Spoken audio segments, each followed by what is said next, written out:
O tema novas aprendizagens essenciais de matemática é um tema fundamental para, nesta fase de implementação dos currículos em Portugal, poder ajudar-se a reflexão dos professores de qualquer nível de ensino, desde o primeiro ciclo ou ensino secundário. A intenção deste webinar é percorrer 5 pontos, desde aquilo que nos obriga, aquilo que é fundamental para respondermos à pergunta porque é que todos devem aprender matemática, para que aprender matemática no século que vivemos, o que aprender em matemática, como promover a aprendizagem de matemática, como avaliar as aprendizagens. São talvez as 5 questões fundamentais que nesta fase vale a pena discutir e sobre as quais vale a pena refletir. Mas antes disso convém fazer um passo prévio, indo focar esta questão da aprendizagem. Aliás, o nome Novas Aprendizagens Essenciais em Matemática foca exatamente a questão da aprendizagem. Portanto, o ponto prévio, antes daquela lista, daquelas 5 questões, é acerca do primado da aprendizagem. Eu gosto, em particular, de estabelecer esta dualidade entre aquilo que algumas pessoas chamam de aprendizagem natural e aquilo que é a aprendizagem artificial. Eu ilustro com o exemplo da aprendizagem do andar. Nós sabemos que as crianças aprendem a andar desde muito cedo, que os adultos adquirem essa capacidade de se movimentar de um ponto A para um ponto B e, ao mesmo tempo que se movimentam, executarem outras tarefas, desde natureza cognitiva, o pensar, o conversar, muitas vezes enviar mensagens de telemóvel. O andar é uma atividade extremamente complexa. Aliás, nós sabemos, até pela nossa experiência, que ao andar nós temos forçosamente que manter a vertical que passa no nosso centro de gravidade, temos que a manter dentro da base de sustentação, caso contrário, a física aqui é inexorável, vai nos obrigar a cair, e no entanto nós somos capazes de fazer as mais variadas atividades enquanto andamos. É por isso que se reconhece que é uma aprendizagem natural, o andar. Aliás, é interessante ter a ideia de que o andar, além de nos permitir, como eu dizia, deslocarmos-nos de um ponto A para um ponto B, o andar tem também uma função diferente na nossa dimensão cognitiva. Há vários estudos que apontam que a ideia do andar, e sobretudo o andar em diálogo, nos permite pensar de formas mais eficazes, pensar de forma divergente, refletir, ser criativo. O andar tem diversas funções e é algo que, como nós sabemos, todas as crianças aprendem sem currículo. Daí se considerar uma aprendizagem, um exemplo de uma aprendizagem natural. Naturalmente que nós sabemos que as pessoas por vezes perdem o andar, e ao perder o andar, evidentemente que têm que o recuperar, e há currículos próprios para essa recuperação, mas no essencial trata-se de uma aprendizagem natural. Claro que esta questão da aprendizagem natural versus artificial, e aqui a artificial é no fundo aquela que nós estabelecemos quando propomos currículos, isto é, vamos propositadamente ou intencionalmente levar as pessoas a aprender determinada técnica, determinado conceito. Quando se coloca a questão dessa forma, a pergunta fundamental que está por trás é esta, né? Como é que se aprende? E este como é que se aprende no sentido, também no sentido do andar, mas também no sentido cognitivo, no sentido, de uma forma geral, de todos os seres animados ou inanimados, como é que se aprende? E nós sabemos que no mundo animal há diferentes formas, modalidades e estilos de aprendizagem, e sabemos também que no domínio tecnológico os robôs que aprendem são atualmente uma realidade e que procuram, de certa forma, replicar as formas como os humanos aprendem. Este ponto leva a uma conclusão que é uma conclusão muitíssimo radical, que é esta ideia de que a aprendizagem é algo que é emergente, surge, e não uma consequência do ensino. Aliás, se a aprendizagem fosse uma consequência do ensino, os problemas da educação estavam facilmente resolvidos. Bastaria aumentar a qualidade do ensino, isto é, da ideia de transmitir informação, para que a aprendizagem ocorresse. Mas, de facto, a aprendizagem não é uma consequência do ensino. E aqui deve-se ter em atenção que isto não significa que o ensino não leve à aprendizagem, mas no sentido próprio em que este princípio é enunciado, a ideia é que a aprendizagem não é em si mesma uma consequência de alguém estar a ensinar. Aliás, esta ideia não é nova, estamos aqui muito bem acompanhados por diversos autores reconhecidos em todo o mundo, como o John Dewey, o Piaget, o Brunner, o Seymour Papert, autores vindos da antropologia como Jean Leive, Etienne Wenger, e mesmo autores atualmente ainda muitíssimo ativos, como o Jorge Siemens, que reconhecem esta ideia da emergência do surgimento da aprendizagem e não o entendimento da aprendizagem como uma consequência do ensino. Naturalmente que isto significa que a aprendizagem é, em si mesma, uma parte integrante das práticas sociais em que as pessoas se situam. E torna-se, desta forma, imperativo assumir a diferença entre aquilo que é o ensinar, que é algo que nós, como professores, sabemos que podemos e devemos planear, nós planeamos as nossas atividades docentes, mas devemos assumir a diferença entre esse ensinar e o aprender como algo que é emergente.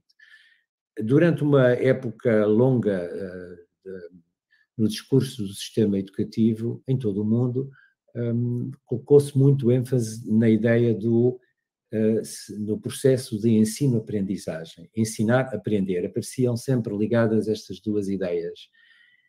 O processo de ensino-aprendizagem é uma forma de falar da educação que é útil porque ajuda, por um lado, a focar na aprendizagem, mas a reconhecer que o ensino é muito importante, mas não deve haver nenhuma confusão entre os dois conceitos.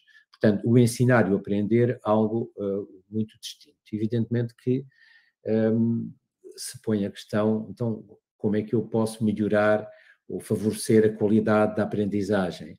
A qualidade da aprendizagem depende exatamente das práticas sociais em que estamos imersos. E essa dependência é muito clara, por exemplo, na área das línguas. É inegável, e os professores, por exemplo, de inglês, reconhecem, mas não é preciso ser professor de inglês para reconhecer que quando eu quero aprender uma língua estrangeira, é a imersão em práticas sociais em que essa língua é permanente, é essa imersão que me permite uma aprendizagem profunda da língua e, como sabemos, aprender uma língua não é aprender a língua apenas, é aprender a cultura associada a essa mesma língua.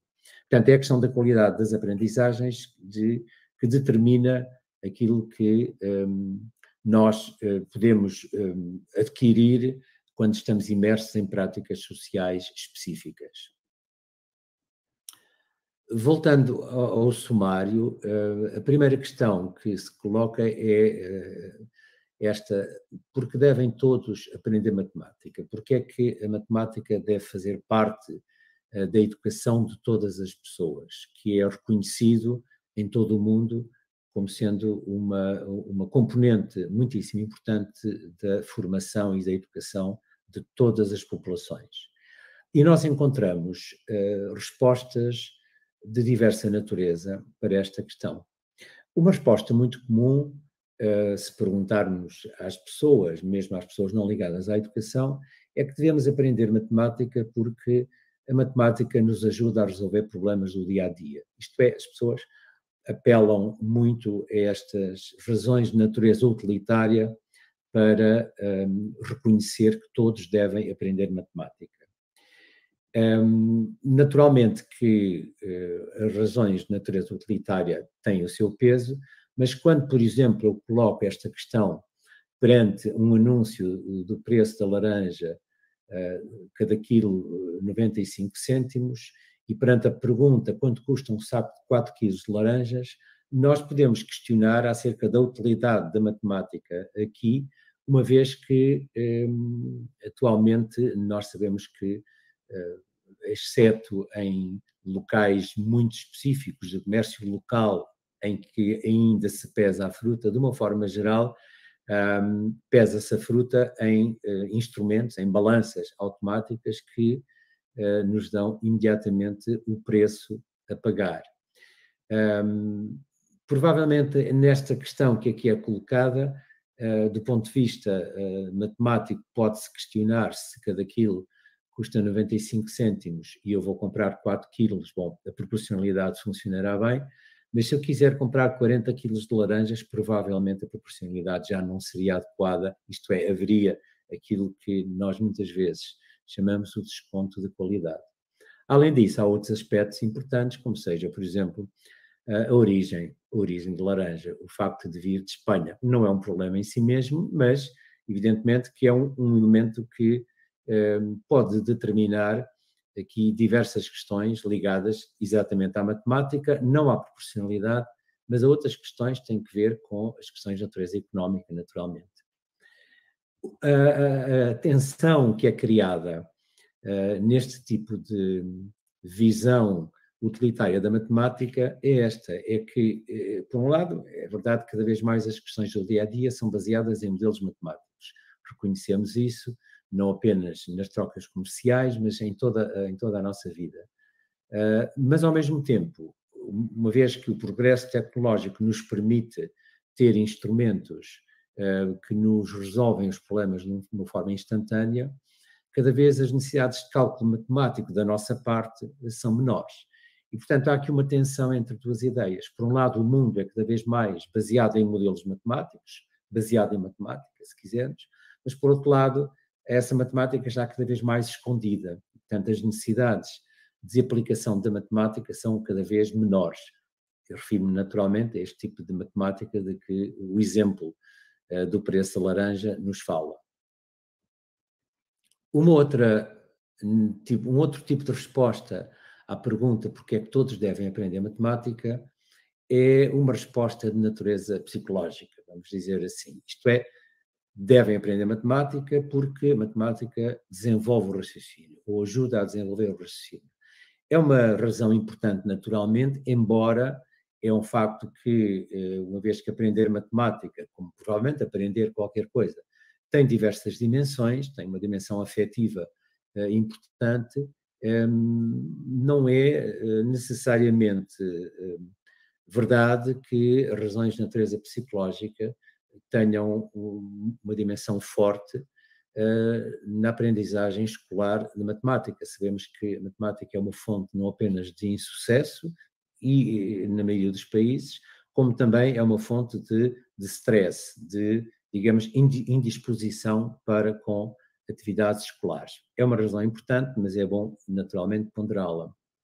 Um outro tipo de razão é esta, devemos todos aprender matemática, porque a matemática faz parte do património humano. Portanto, razões de natureza cultural, que são sempre razões fortes e importantes para aprender diversas disciplinas, nomeadamente a questão da matemática. Naturalmente que este tipo de razão entronca noutras áreas de trabalho, nomeadamente nas áreas ligadas à história e à língua, áreas da geografia também, e, portanto, é um tipo de razão muitíssimo importante e que nos deve levar a pensar se a aprendizagem da cultura, que é evidentemente uma função importantíssima da escola, deve ser desdobrada ela própria em diversas disciplinas, isto é, a cultura ligada à matemática, a cultura ligada à história, etc. Se aqui não nos faz falta uma visão de natureza multidisciplinar ou mesmo transdisciplinar relativamente às questões da aprendizagem da cultura.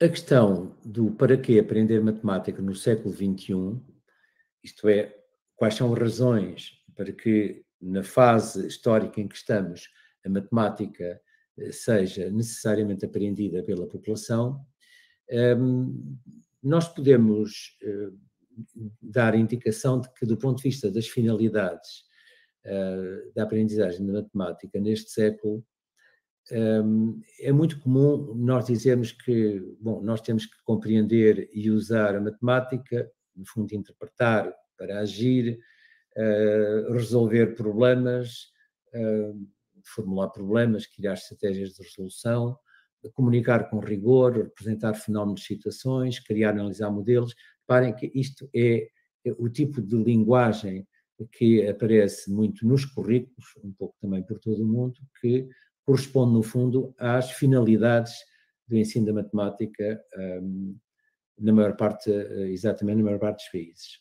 No fundo, aquilo que se está a querer dizer é que é importante aprender matemática neste século para aprender a pensar matematicamente. Esta ideia do pensamento matemático. Naturalmente que o pensamento matemático serve-nos a nós próprios, mas serve-nos para atuarmos com os outros e intervirmos no mundo social.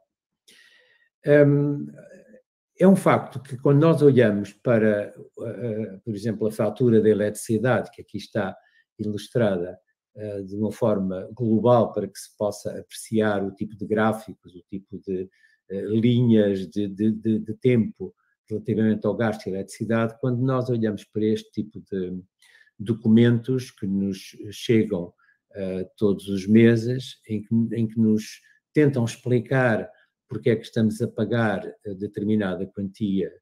É um tipo de leitura que se torna extremamente difícil para a maioria da população e é importante reconhecer que se trata de um problema muito mais do documento que estamos a tentar ler do que propriamente da nossa preparação matemática. Trata-se de documentos, evidentemente, que são muito informativos, mas que acabam por não permitir, de uma forma geral, à população compreender aquilo que é o conteúdo que se pretende passar ao contribuinte. Quando nós olhamos para as questões ligadas à pandemia atual e pensamos e vemos gráficos como este que eu estou a mostrar, em que nos aparecem simultaneamente variações ao longo do tempo e valores numéricos, portanto, que nos dão indicação de uma evolução crescente nesta fase em que estamos, mas que se tornam difíceis de interpretar com a matemática que nós temos, nomeadamente na escola, nos currículos, e torna-se difícil de interpretar, primeiro porque não somos educados, ou se quiserem, não somos formados a fazer leituras de informação como aparece neste local, neste sítio da Direção-Geral de Saúde, em que há múltipla informação, há conceitos que aqui nos surgem como os ativos, os recuperados, os óbitos, os confirmados, e depois os testes, as vacinas, a primeira dose, a segunda dose, ou seja, há tanta informação que verifica-se que as pessoas tipicamente olham para o gráfico e dizem, em resumo, está a subir o número de casos identificados, o que é verdade, evidentemente, mas a sensação que dá é que a preparação que temos, mesmo com uma escolaridade matemática relativamente forte, a preparação que temos para interpretar este tipo de informação é muito escassa.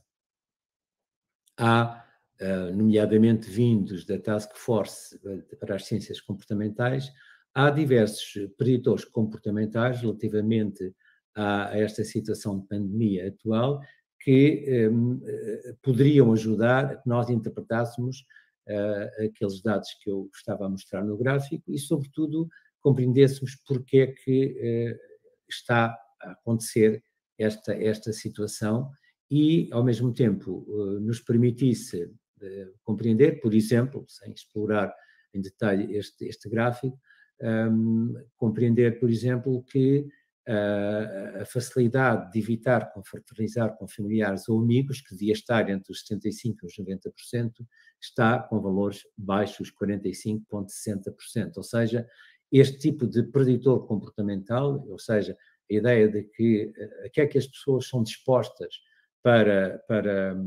evitar a extensão da pandemia, chama-nos a atenção para aquilo que nós deveríamos fazer. Evidentemente que nos dizem que nós devemos fazer, lavar as mãos, perceber que há risco de contágio, etc. Mas parem que apenas na facilidade em lavar as mãos existem valores razoáveis, na ordem de 95,5%, ou seja, a grande, esmagadora maioria das pessoas tem um comportamento que é preditor exatamente de evitar o desenvolvimento da pandemia no que respeita a lavar as mãos, mas isso não acontece, por exemplo, no manter o distanciamento, na confraternização, no ficar em casa, etc.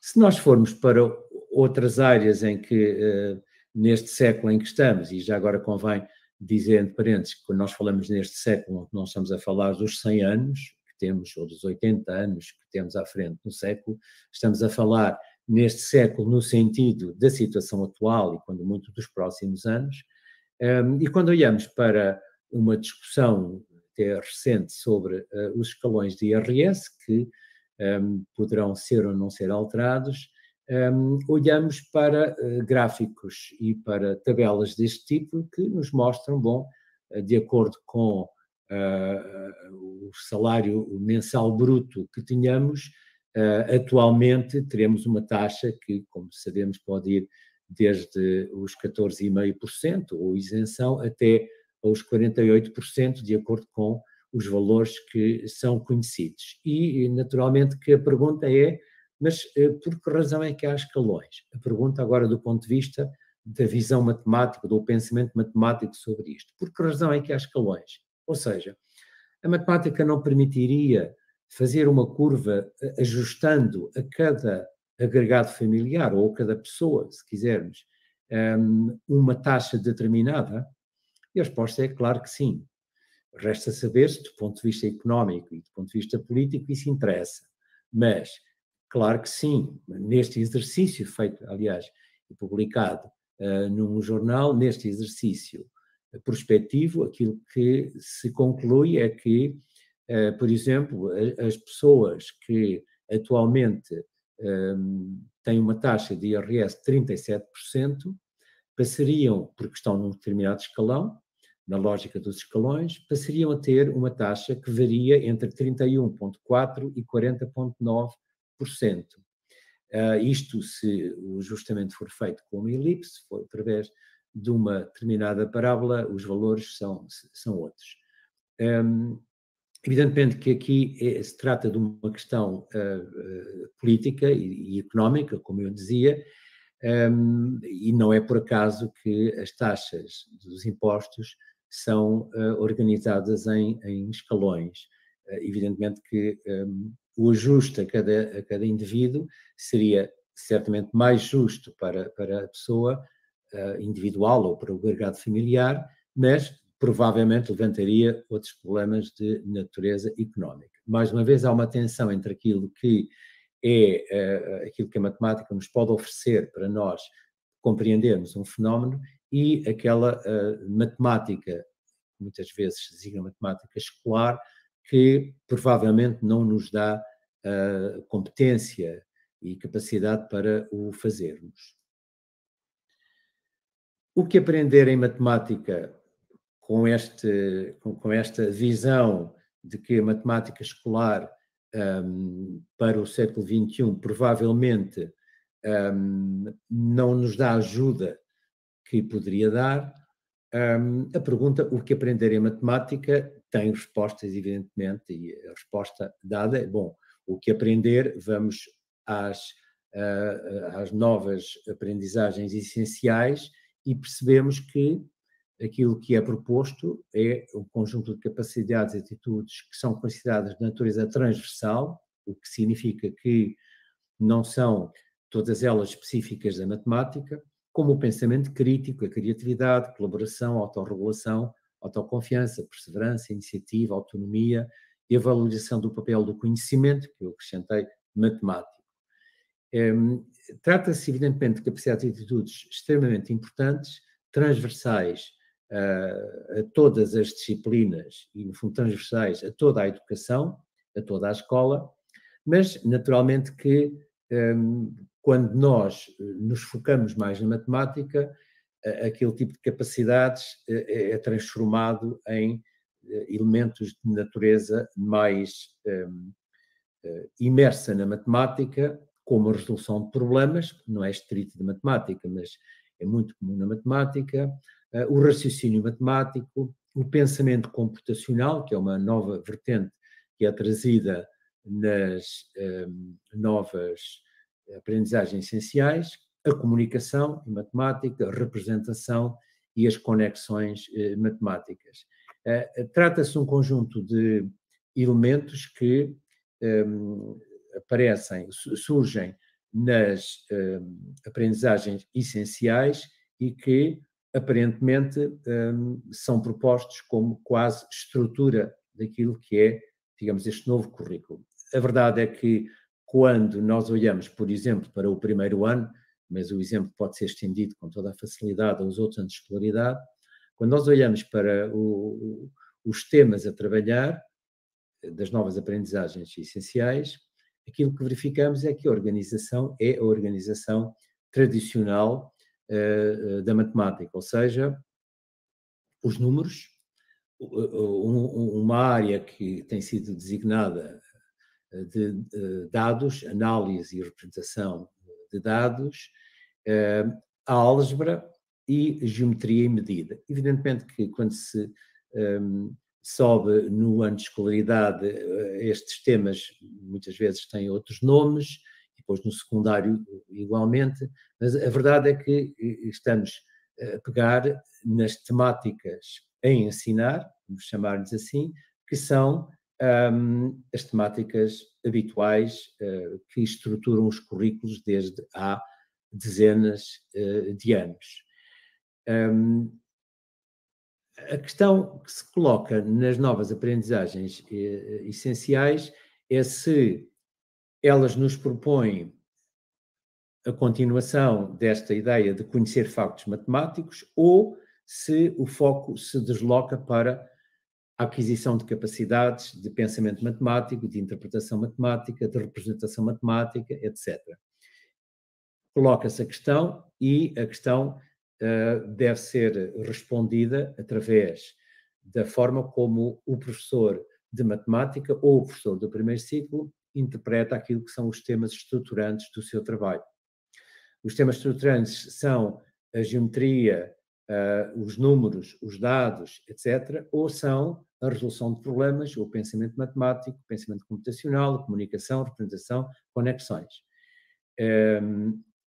Eu defendo, e estou felizmente acompanhado por muitas pessoas ligadas à formação e muitos professores de matemática, eu defendo que os temas estruturantes são estes.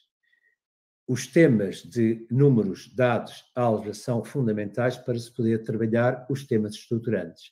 Mas aquilo que estrutura o trabalho do professor, e de acordo com a lógica que surge nas novas aprendizagens essenciais, os temas estruturantes do trabalho do professor são de facto estes. Portanto, quando se pergunta o que aprender em matemática, a resposta é: temos que aprender não factos matemáticos, mas aprender aquele conjunto de capacidades que enunciei. Como é que isso se promove? Ou seja, como é que, assumindo um conjunto de princípios relativamente àquilo que justifica que todos aprendam matemática, que se aprenda a matemática no século XXI com determinadas finalidades, que se aprenda matemática com aquele tipo de estrutura que eu indiquei, como é que se promove a aprendizagem da matemática neste quadro e, no fundo, como é que também as aprendizagens essenciais podem ser atingidas? A resposta, necessariamente, do meu ponto de vista, é esta. Nós temos que melhorar a qualidade do desenho das atividades que propomos aos alunos. Isto não significa que não façamos ensino explícito, isto é, exposição, se quiserem, ou, numa linguagem muito mais comum, dar a matéria. Muitas vezes é muito mais fácil e muito mais eficaz explicar determinada conceito ou determinada técnica aos alunos do que levá-los a descobrir aquilo que nós queremos que eles apreendam de uma forma eficaz e rápida. Aliás, isto passa-se no nosso dia-a-dia permanentemente, quando nós perguntamos a alguém como é que eu posso ir da estação de Campanhã para o centro do Porto, alguém me explica de uma forma expositiva, para ser eficaz, e muitas vezes até desenha-me num mapa ou num papel, dá-me indicação de como é que eu chego ao centro do Porto. Porquê? Porque é eficaz e é isso que eu pretendo. Eu pretendo que me expliquem como é que eu vou daqui para ali. Naturalmente que na área da matemática as coisas não são tão simples, mas ao propor a melhoria da qualidade do desenho das atividades que realizamos com os alunos, não está colocado fora deste quadro, não está colocada fora a questão da exposição e da explicação. Uma forma de melhorar a qualidade das aprendizagens é planear o trabalho através de cenários de aprendizagem. Ou seja, pegar nesta ideia de que um cenário é, no fundo, uma história sobre aquilo que pode acontecer. E é algo que, aliás, nós fazemos permanentemente todos os dias. As pessoas têm, os adultos têm neste momento um cenário sobre o que vai ser o ano de 2022. O ano começou e, portanto, há uma perspectiva sobre como é que ele irá correr. As pessoas têm um cenário, inclusivamente, formulam o que é que gostariam de fazer em 2022. Portanto, no fundo, é uma história, uma narrativa que nós temos em nós, muitas vezes não explicitamos, sobre o que pode acontecer. No caso da educação e no caso do ensino, o cenário de aprendizagem, no fundo, é uma estratégia para planear o trabalho, de tal maneira que se defina formas de trabalho, quer do professor, quer dos alunos, com determinados objetivos. É importante eu ter um cenário do que pode acontecer na minha aula ou num conjunto de aulas que eu estou a planear, porque nós sabemos que o trabalho do professor encara permanentemente situações complexas e de elevada incerteza. Nós não sabemos como é que os nossos estudantes, os nossos alunos vão reagir a determinada proposta. Por outro lado, é muito complexo lidar com uma variedade de estilos e uma variedade também de comportamentos que nós temos dentro de uma mesma turma e, portanto, criar um cenário é uma forma de lidar com esse tipo de situação e, sobretudo, uma forma de o planear. Ao mesmo tempo, a ideia de criação de cenários de aprendizagem procura estimular o pensamento crítico e sair de formas mais tradicionais ou pré-estabelecidas de planear aquilo que nós fazemos nas nossas aulas. O planeamento de cenários de aprendizagem é estruturado primeiro com o desenho organizacional do ambiente, isto é, como é que na minha sala de aula eu vou trabalhar a pares com a turma toda, a pares num determinado período com a turma toda noutro período, quais são os papéis que eu e os meus alunos vamos ter, papéis e atores, é importante perceber-se para que o cenário esteja definido, o que é suposto eu fazer, o que é que os alunos irão fazer, qual é que é a estratégia, qual é que é no fundo o enredo, a atuação que eu espero dos alunos, quais são as propostas de trabalho, os recursos que eu vou ter e como é que eu vou procurar refletir, regular e, no fundo, avaliar o trabalho a realizar ao longo desse conjunto de aulas que constituirá o meu cenário de aprendizagem. Naturalmente que eu tenho que definir bem como os professores fazem sempre, quais são os objetivos de aprendizagem que tenho, quais são os elementos da matemática que eu quero que os alunos aprendam, do ponto de vista de conceitos, ou se quiserem de conteúdos curriculares.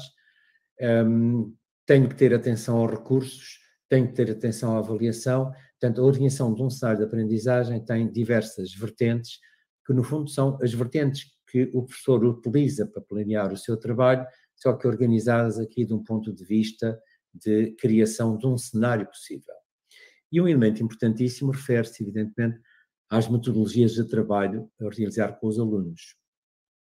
As novas aprendizagens essenciais apelam muito à aprendizagem baseada em problemas, passando pelas diversas fases, definição de um problema, a exploração daquilo que é o conhecimento prévio que os alunos têm em relação a esse problema, os conhecimentos necessários para resolver o problema, a dimensão da investigação do problema, a avaliação de soluções, o encontrar ou não soluções para o problema e uma parte importantíssima ligada à comunicação matemática, que é a apresentação dos resultados dessa mesma atividade de resolução de problemas. É uma metodologia que não deve ser confundida com a resolução de problemas e muito menos com a resolução de exercícios que nós fazemos muitas vezes nas aulas e que é importante realizar, mas tipicamente a aprendizagem baseada em problemas tem uma extensão maior. Não é um problema que nós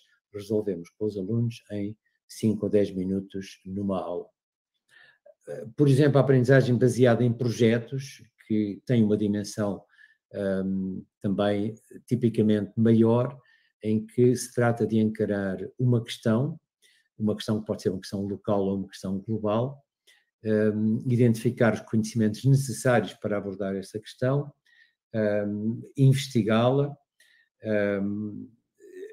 promover que sejam os alunos a formular a investigação, portanto, incluir aqui a intencionalidade na escolha que os alunos fazem da forma de abordar essa questão orientadora. É preciso, evidentemente, considerar que na metodologia de trabalho baseado em projetos, tipicamente há diversos loops, há revisão, há feedback, portanto há melhoria, há um processo de melhoria e, finalmente, a apresentação pública. São metodologias de trabalho que se coadunam bem com as novas aprendizagens essenciais que são aqui colocadas. Mas, evidentemente, que o professor tem na sua aula recursos de outra natureza, com os quais conta, nomeadamente, os quadros ou formas de representação, e não é por acaso que o quadro continua a ter um papel importantíssimo em todas as salas de aula. Agora vamos entender o quadro aqui representado na sua forma tradicional como o quadro negro, que aliás, se nós olharmos com cuidado, no fundo, trata-se de uma ardósia do professor a par das ardósias dos alunos. Como na escola há uns 50 ou 60 anos atrás, nós tínhamos as pequenas ardósias onde os alunos escreviam e depois a ardósia do professor. Eu, quando olho para este tipo de representação, lembro-me sempre dos alunos com um tablet ou com um computador portátil e o professor com um quadro interativo. Já falamos disso adiante. Queria chamar a atenção que o quadro, como recurso de representação, é importantíssimo. Todas as pessoas, quando querem explicar um grupo, podem ser os seus alunos ou um grupo de pessoas, quando querem explicar alguma coisa, apelam tipicamente a uma representação escrita, seja ela eletrónica, seja ela num quadro branco, numa ardósia, não importa. É um recurso de trabalho do professor extremamente importante e que é necessário preservar.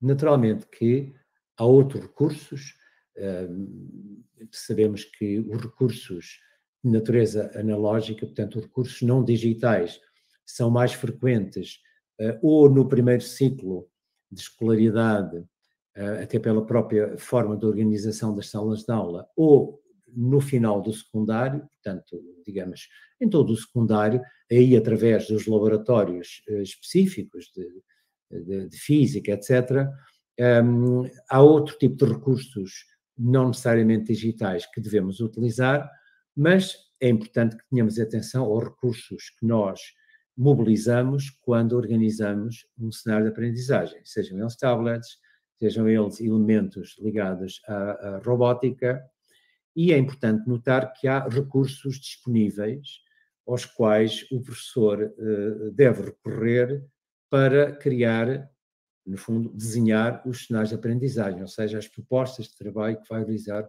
com os seus alunos. Há recursos oficiais, vamos dizer assim, de apoio às escolas. Há, por exemplo, recursos dos arquivos RTP, que são extremamente importantes, sobretudo quando se está a falar de épocas passadas. Há os recursos, nomeadamente os recursos da escola virtual, que podemos mobilizar e que podemos utilizar, inclusivamente de forma sistemática ou de forma pontual.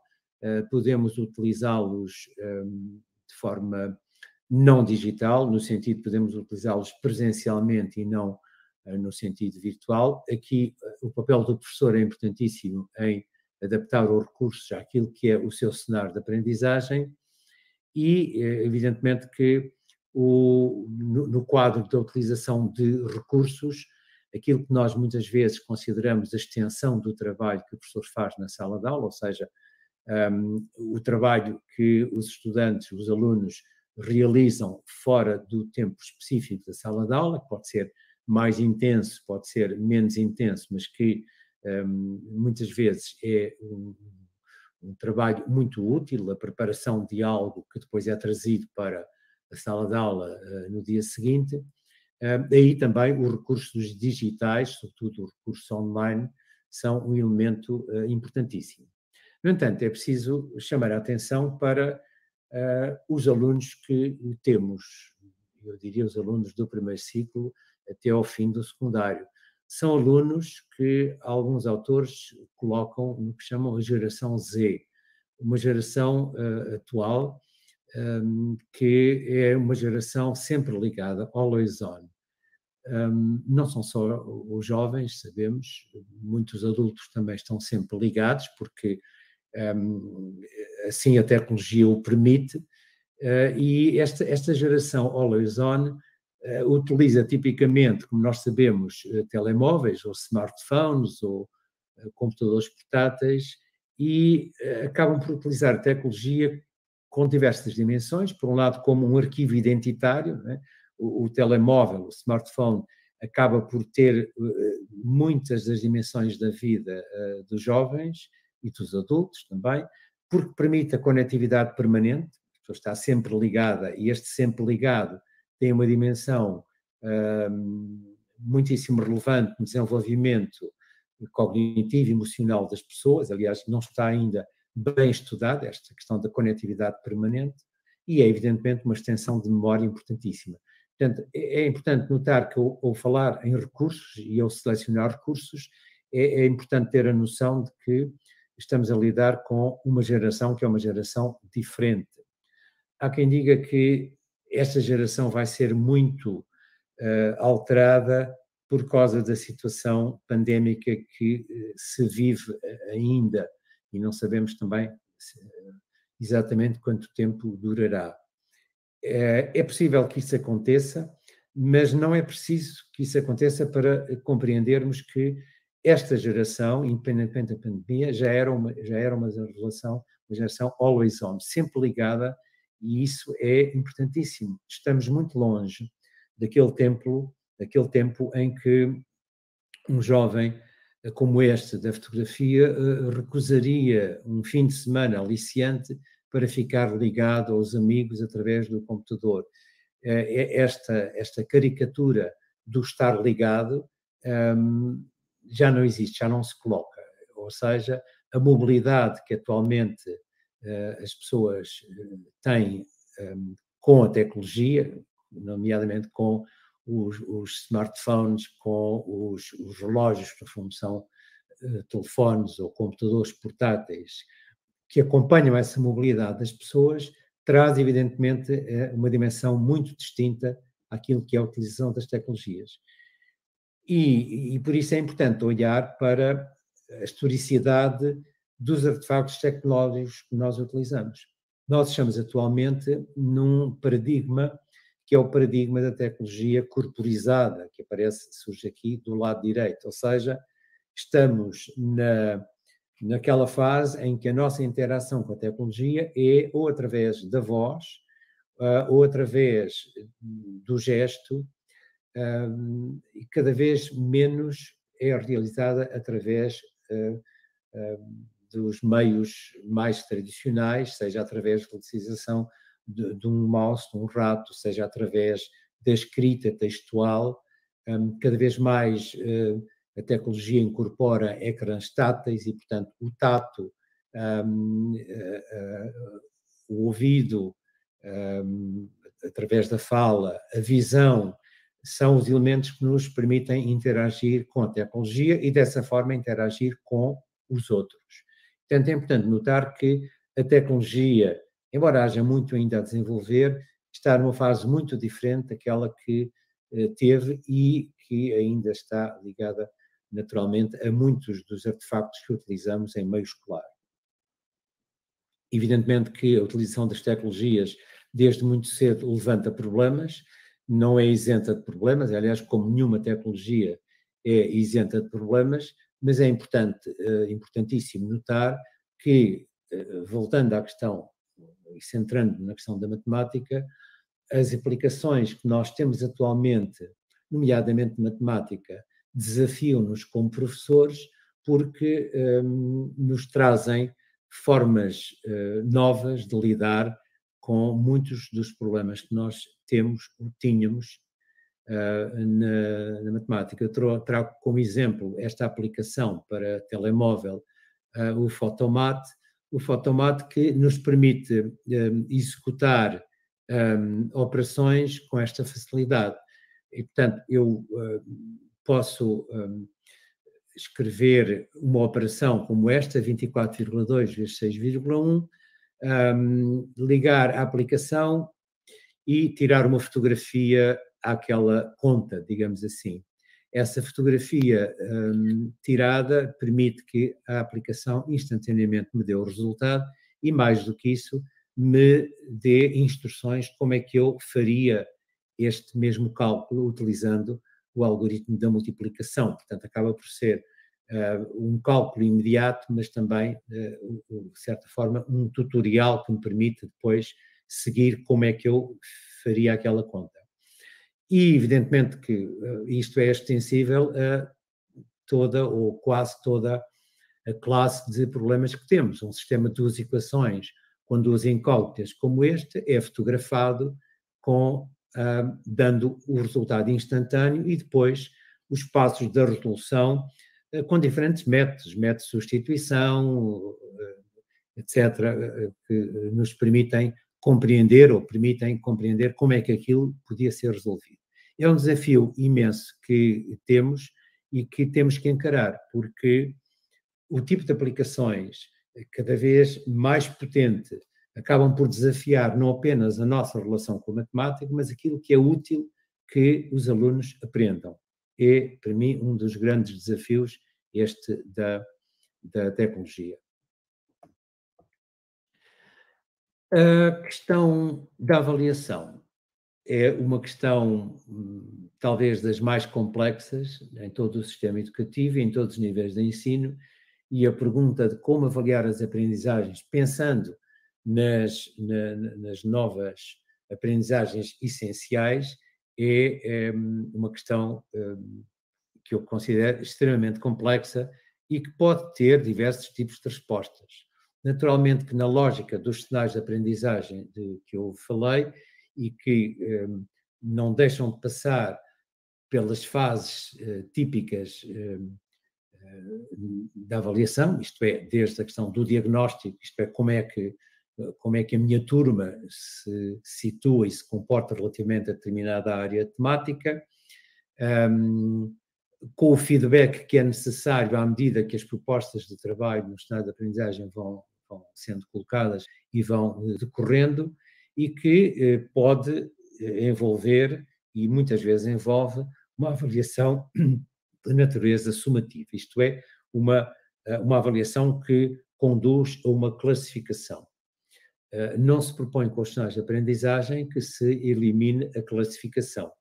A classificação em certos níveis de ensino é necessária e é muitas vezes uma forma eficaz de dar um sinal claro, seja aos alunos, seja aos encarregados de educação, de como é que o processo está a decorrer. Reduzir a avaliação à dimensão sumativa é, obviamente, um erro. Focar a avaliação no feedback e na regulação permanente é a solução para lidar com as novas aprendizagens essenciais. Um princípio, perante esta complexidade, um princípio a adotar é avaliar o que é avaliável. Isto pode parecer uma verdade lapalice, mas a verdade é que muitas vezes nós, como professores, estamos a tentar avaliar aquilo que não é avaliável de todo. Isto é, aquilo que no curto prazo, isto é, no tempo, por exemplo, de um ano letivo, ou muitas vezes no tempo de um trimestre ou um semestre, não é possível avaliar de uma forma rigorosa e de uma forma que seja naturalmente honesta. Evidentemente que a avaliação das aprendizagens em matemática deve obedecer a princípios como a coerência com as atividades desenvolvidas pelos alunos. Se os alunos tiveram durante um período a trabalhar em certo tipo de atividade baseada em projetos, a avaliação tem que ser coerente com esse tipo de atividade. Ou se estiveram a trabalhar numa lógica muito de treino, exercício e apresentação de temas, exercícios, resolução de problemas imediatos, a avaliação deve ser coerente com esse tipo de atividades. Ao mesmo tempo, a avaliação deve estar alinhada com as finalidades do ensino da matemática para todos. Se aquele conjunto de princípios relativamente àquilo que é a matemática para todos e às razões que sustentam essa ideia, é preciso que, quando se faz a avaliação do trabalho dos alunos, esse alinhamento esteja presente. Ao mesmo tempo, é importante, e não é específico da matemática, mas é importante adequar a avaliação aos diferentes ritmos e aos diferentes tempos de aprendizagem, não apenas dos alunos, mas dos próprios temas que estão a ser trabalhados. Assumir que algumas finalidades importantes do ensino da matemática serão muito dificilmente avaliáveis é um princípio muito importante. É preferível investir num feedback e numa regulação permanente e próxima dos alunos do que em tentativas de avaliação de capacidades muito dificilmente avaliáveis até ao longo de um ciclo de estudos inteiro. Quando nós falamos desta forma, estamos a incluir elementos na aprendizagem da matemática, os tais elementos difíceis de avaliar, como estes. Compreender, julgar e usar a matemática numa variedade de contextos e em situações nas quais a matemática tem ou poderia ter um papel. A compreensão, o julgamento e o uso da matemática em contexto é algo que deveria ser avaliado em contexto. Ora, nós sabemos que a avaliação das aprendizagens de uma turma com 26, 28 ou menos alunos é muito complexa.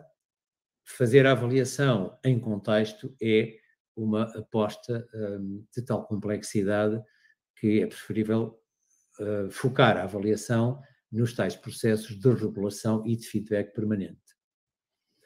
Quando eu falo em avaliação em contexto, ocorre-me, evidentemente, pensar, agora, não nas avaliações dos alunos, mas na minha própria capacidade matemática. Quando eu formulo a pergunta, eu tenho condições para pedir um empréstimo a um banco e comprar uma casa, é uma questão complexa e quando eu ponho em ação a minha capacidade matemática para lidar com ela, eu tenho muita dificuldade em avaliar essa minha capacidade matemática. Provavelmente só a poderia avaliar depois de ter concluído que sim ou que não, tenho condições, e de ver os resultados, os efeitos que essa minha conclusão tinha.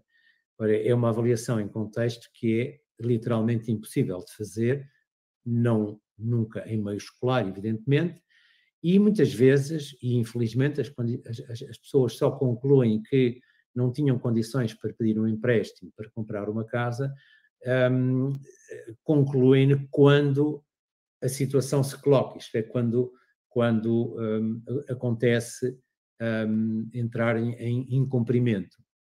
A complexidade da questão é tal e o conjunto de variáveis associadas é tal que atualmente é uma pergunta com uma grande, que leva no final uma grande interrogação. Está dependente, evidentemente, de variáveis que não controlamos. A pergunta quais são as perspectivas de progressão na carreira docente tem a mesma complexidade. Deriva, evidentemente, de questões de natureza política, em particular de política ligada à educação, mas também em termos das próprias opções que a pessoa, o professor, faz na sua vida. Como é que eu consigo colocar a minha capacidade matemática ao serviço deste tipo de questões, para que eu pudesse avaliar essa capacidade matemática, é evidentemente uma questão muitíssimo difícil de resolver, essa avaliação dessa capacidade matemática. Quando nós pensamos naquele conjunto de elementos estruturantes que, de acordo com as novas aprendizagens essenciais, seriam os elementos fundamentais para guiar o desenvolvimento do currículo, quando pensamos nesses temas, temos a pergunta presente, como avaliar estas aprendizagens em matemática, e eu vou comentar algumas delas. Por exemplo, relativamente ao pensamento matemático, que passa por dominar modos, formas matemáticas de pensar, isto passa por formular questões, ter uma noção do tipo de resposta que a matemática pode oferecer para essas questões, compreender o âmbito e as limitações da matemática, estender o âmbito de um conceito matemático, por exemplo, proporcionalidade, abstraindo algumas das suas propriedades, indo, por exemplo, para formas, dependências funcionais ligadas à proporcionalidade, mas fora da proporcionalidade, generalizar resultados para classes mais vastas de objetos, que é algo que é essencial no pensamento matemático e no pensamento matemático aplicável em situações com contextos diversos, ou, por exemplo, a distinção entre aquilo que são construções que nós fazemos também permanentemente e que em matemática são típicas, construções do tipo se, então, no fundo, implicações, ou a quantificação, ou formas axiomáticas de raciocínio, definições, teoremas, conjecturas, casos. Quais são as diferenças entre estes tipos de elementos matemáticos? Faz parte exatamente dessa ideia do pensamento matemático. Seguir e avaliar cadeias de argumentos é algo que é importante não apenas para compreender o mundo em que vivemos, mas também para expressarmos as nossas próprias ideias. Reconhecer o que é e o que não é uma demonstração em matemática. Identificar estruturas argumentativas, distinguindo claramente aquilo que é uma linha de argumentação daquilo que são questões técnicas e que são pormenores. Estas ideias ligadas ao pensamento matemático, como se percebe imediatamente, são extremamente difíceis de avaliar, mas são aquilo que está no centro da preocupação com o pensamento matemático. Na formulação e resolução de problemas, que é um outro eixo, no fundo estamos aqui a aplicar modos matemáticos de pensar e quando nós falamos em problemas e na identificação, formulação e na especificação desta variedade de tipologias de problemas, desde os problemas puros dentro da matemática ou os problemas de aplicação, desde os problemas que são abertos, onde faltam variáveis, onde é preciso um esforço grande de formulação, até problemas fechados, como aliás são tipicamente os problemas da matemática na escola, são problemas de natureza fechada. Resolver diferentes tipos de problemas que são colocados tipicamente pelos outros, pelo professor, pelo manual, mas também problemas que sejam colocados pelos próprios alunos, são elementos que constituem esta dimensão da formulação e resolução de problemas. Os modelos matemáticos. Esta atividade de modelar matematicamente é aquilo que está presente naquele exemplo que eu dei, por exemplo, dos escalões de IRS. Analisar os fundamentos e propriedades de modelos nomeadamente no seu âmbito e na sua validade. Portanto, é um tipo de capacidade importantíssima do ponto de vista do pensamento matemático e da modelação matemática. Desmontar modelos existentes, como seja, voltando ao exemplo, o modelo dos escalões de IRS. Desmontar aqui significa pensar porque é que há escalões, porque é que não há curvas ajustadas a cada agregado familiar. O agregado A, que paga 25,6% e o agregado B, que paga 25,7% de IRS. Por que não ajustar a cada agregado familiar? A modelação matemática aplicada no sentido de ela própria estruturar uma situação, no fundo matematizar a situação, por exemplo, fazendo a matematização daquilo que são as tabelas de táxis ou de Uber, quando nós utilizamos esse tipo de meio de transporte. Existem modelos, mas nós podemos querer matematizar para compreender exatamente o que está por detrás desses modelos que são validados, analisados. Podemos criar modelos alternativos, mais uma vez, como era o ajuste do IRS, e apreciar os resultados dessa matematização.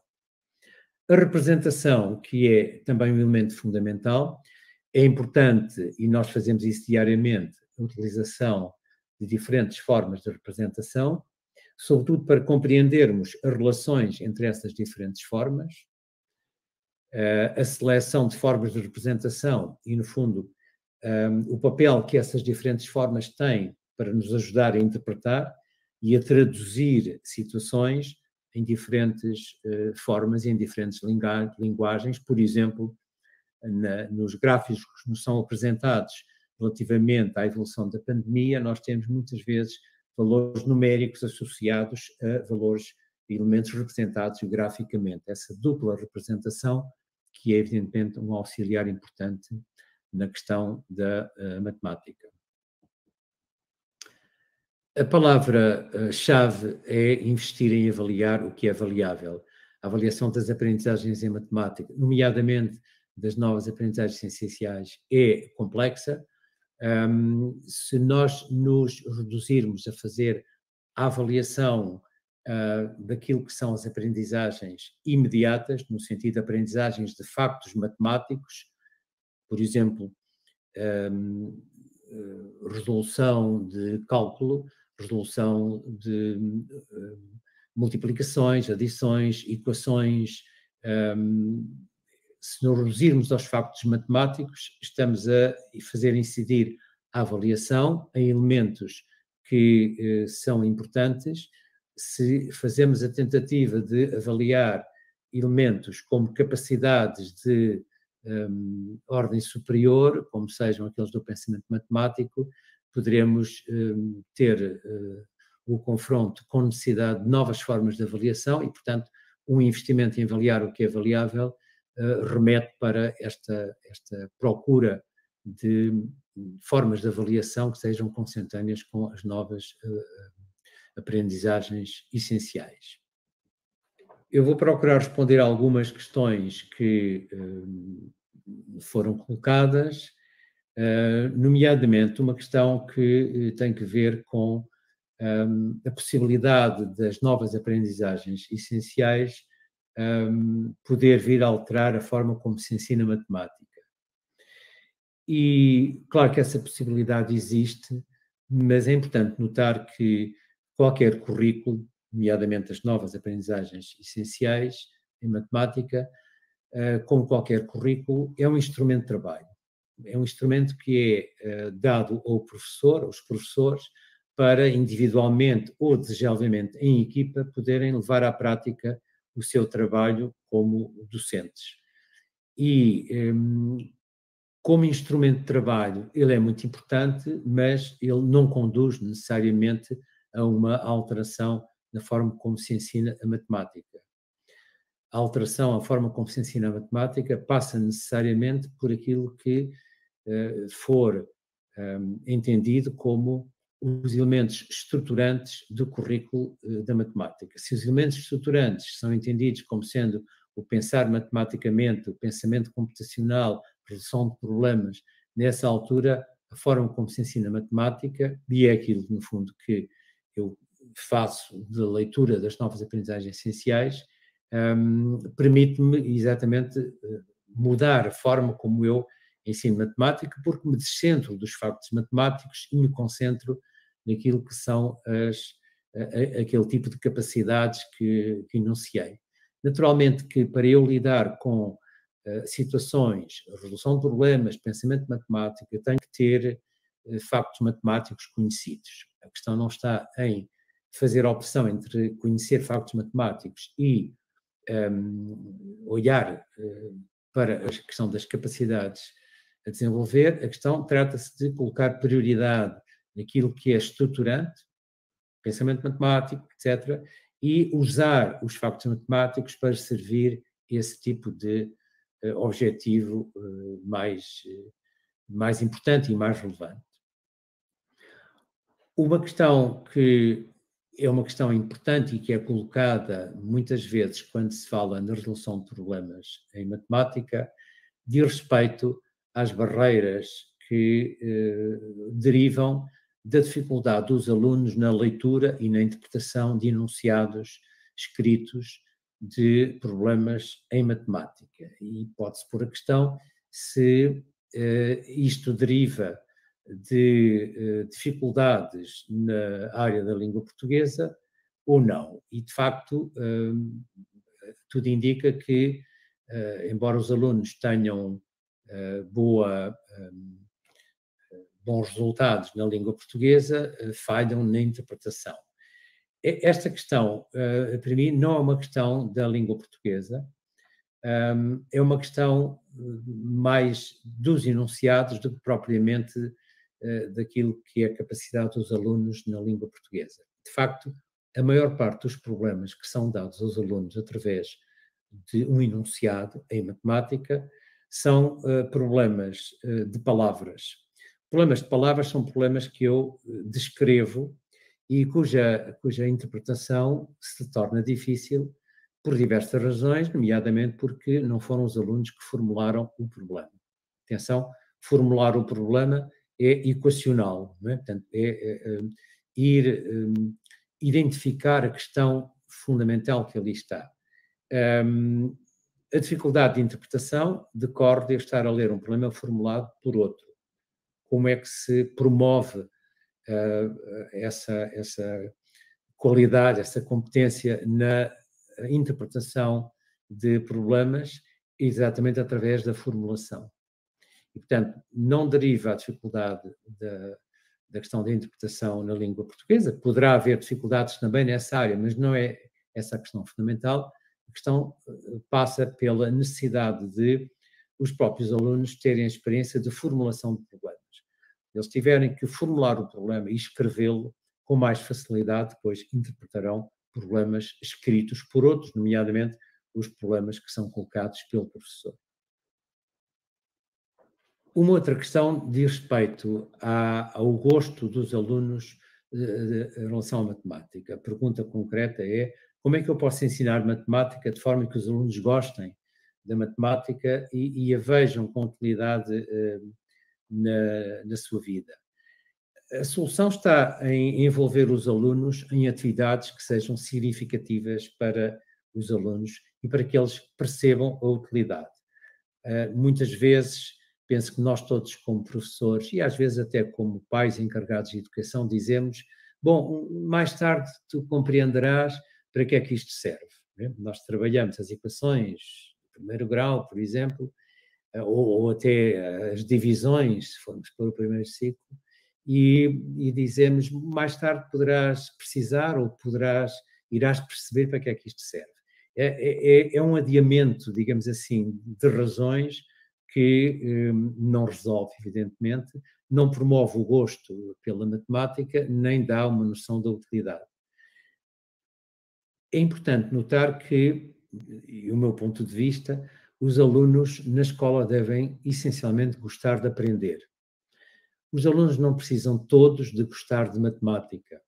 Eu sei que isto é uma afirmação radical, mas os alunos não precisam todos de gostar de história, ou todos de gostar de geografia, todos de gostar da matemática. Os alunos têm que gostar de aprender. O gosto é evidentemente importante na aprendizagem, mas o gostar de aprender é muito mais importante do que gostar especificamente desta ou daquela disciplina. Naturalmente, nós conhecemos muitos alunos que gostam de matemática e se apaixonam pelo jogo da matemática, sobretudo no primeiro, segundo ciclo, mas também sabemos muitas vezes que esse gosto e essa paixão pela matemática desaparece. E há o caso contrário, muitas vezes surge mais tardiamente. São situações e fenómenos com os quais eu penso que o professor de matemática deve conviver naturalmente, centrando-se na ideia de que os alunos devem gostar de aprender. E se for esse o caso, eles irão gostar de aprender matemática e de ver a sua utilidade. A questão da utilidade, que está relacionada com o gosto, mas é uma questão em si mesma, uma questão importante. É muitas vezes difícil na escola dar um sentido de utilidade a tudo aquilo que nós e os currículos querem que os alunos aprendam. Há muitas aprendizagens essenciais que são propostas e que, objetivamente, têm pouca utilidade. O caráter utilitário da escola também deve ser posto em causa por nós, professores, porque eu entendo que a escola tem um caráter e uma função eminentemente cultural e socializante e não necessariamente um caráter utilitário. Claro que este princípio não deve ser estendido de tal maneira que, a certa altura, todo o trabalho que se realiza é feito sem qualquer visão, sem qualquer noção de sua utilidade. Isso, naturalmente, também não é importante. Posso ainda responder mais uma questão. Muitos professores e muitos pais encarregados de educação colocam a questão sobre o uso da calculadora ou o uso do telemóvel, do smartphone, se deve ou não ser permitido às crianças e a partir de que ano de escolaridade e se com ou sem restrições. A minha perspectiva sobre isso é a perspectiva que defende a ideia de que tudo aquilo pelo qual as crianças se interessam e é seguro deve ser colocado à sua disposição. Isto é, eu sou contra a proibição em si mesma. Naturalmente que nós proibimos as crianças de ir à cozinha e buscar facas da cozinha para brincar. Nós proibimos exatamente para segurança das próprias crianças e temos, como adultos, a noção de que devemos ter essas cautelas. O mesmo se passa com as tecnologias, nomeadamente com as calculadoras, tablets, smartphones, etc. Devemos ter as mesmas cautelas. Sabemos que há problemas ligados à tecnologia e, portanto, devemos atuar exatamente da mesma forma. Do ponto de vista da escola, a utilização de calculadoras, smartphones, etc., deve ser sempre colocada em contexto, isto é, em determinados momentos a utilização da calculadora deve ser livre, desde o pré-escolar, aí eu não tenho qualquer espécie de dúvida, e noutras situações a calculadora não deve fazer parte dos recursos, exatamente porque se pretende que os alunos utilizem outro tipo de recurso não digital, seja um recurso analógico, seja o recurso papel e lápis, que é um recurso também analógico, que continua a ser importante, e, portanto, há uma posição da minha parte que é a utilização, sim, sempre com a preocupação de ser feita em contexto. Relativamente às melhorias relevantes que estas novas aprendizagens essenciais trazem face a documentos orientadores anteriores, nós temos sempre a noção de que quando se traz uma nova orientação curricular, muitas vezes temos a noção de que ela não é assim tão nova. Isto é, há uma certa continuidade. Essa continuidade sendo para melhor, e eu penso que esta das novas aprendizagens essenciais é claramente para melhor, é uma continuidade que deve ser vista de um ponto de vista dinâmico. Isto é, vai continuar a haver evolução e tendência nesta questão das orientações curriculares. O ser melhor ou pior levanta sempre a questão do para quem, não é? E tem que ver com, afinal, porque é que se ensina matemática na escola. E se a orientação tem esta estrutura em que eu tenho insistido, que é a questão do pensamento matemático, da resolução de problemas, do pensamento computacional, etc., se essa é a orientação estruturante, é claramente uma mudança para melhor.